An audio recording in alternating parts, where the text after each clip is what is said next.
இதுவரைக்கும் அவருடைய வாழ்க்கையிலே நடக்காத ஒண்ணு அவர் பார்க்கிறாரு. இதுவரைக்கும் தீர்க்கதரிசி சொன்ன ஒரு வார்த்தை கூட மாறினதில்லை, ஒரு வார்த்தை கூட நிறைவேறாம இருந்ததில்லை. த ஃபர்ஸ்ட் டைம் அந்த தடியை எடுத்து அந்த குழந்தையினுடைய முகத்துல வச்சுட்டு பார்க்கிறாரு. அந்த குழந்தை உயிரோட எழும்பவே இல்லை.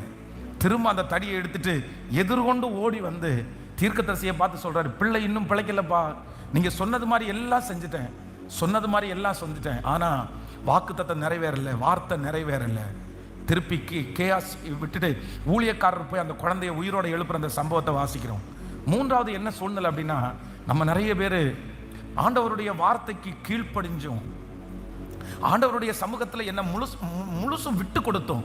இன்னும் என் சூழ்நிலை மாறலையே, இன்னும் ஆண்டவர் எங்கிடத்துல என்ன பாசை எதிர்பார்க்கிறாரு, இன்னும் நான் என்ன செய்யணும், யாரோ ஒருத்தர் இன்னும் என் சூழ்நிலை மாறுறதுக்கு நான் என்ன பண்ணணும், இன்னும் நான் வளர்றதுக்கு நான் என்ன பண்ணணும், ஆண்டவர் என்ன நினைக்கிறதுக்கு நான் என்ன பண்ணணும், நான் என்ன செய்யணும். நான் எல்லாம் விட்டு கொடுத்தேன், நான் கரெக்டாக தான் பாஸ்டர் சர்ச்சுக்கு வரேன், நான் சரியாக தான் ஜெபம் பண்ணுறேன், நான் யாருக்கும் எந்த தீமையும் செய்யலை, இவங்கெல்லாம் பண்ணுறது மாதிரி கூட நான் பண்ணலை, நான் எல்லாத்துக்கும் கீழ்ப்படுகிறேன்.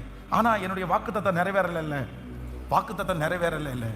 ஆனால் ஒன்று ஆண்டவருடைய பிள்ளைகள், ஒன்று நீங்கள் நினைத்துக் கொள்ளுங்கள், இல்லை நீங்கள் கீழ்ப்படிஞ்சோம், நீங்கள் விட்டு கொடுத்தோம், நீங்கள் அர்ப்பணித்தோம், இப்போ நீங்கள் மற்றவங்களை மாதிரி இல்லாமல் நீங்கள் ஆண்டவருடைய பிள்ளைகளாக இருந்தோம். சில நேரத்தில் கர்த்தர் கொடுத்துருக்கிற வாக்குத்தத்தம் உங்களுக்கு நிறைவேறாததை குறித்து நீங்கள் எவ்வளோ வேணும் நீங்கள் கவலைப்படாதீங்க. உங்களுக்கு விடுதலை கேயாசின் மூலம் அல்ல, உங்களுக்கு விடுதலை தீர்க்கதரிசியே வருகிற அந்த விடுதலை. உங்களுக்கு விடுதலை கொடுக்க போகிறது, உங்களுக்கு அற்புதம் நடக்க போகிறது சாதாரணமானது அல்ல.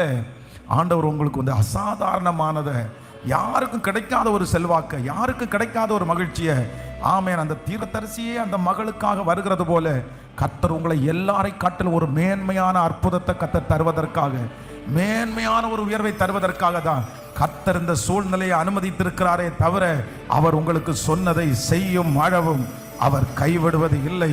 தேவனால் கூடாத காரியம் என்று ஒன்று உண்டோ? கர்த்தரால் ஆகாத காரியம் என்று ஒன்று உண்டோ?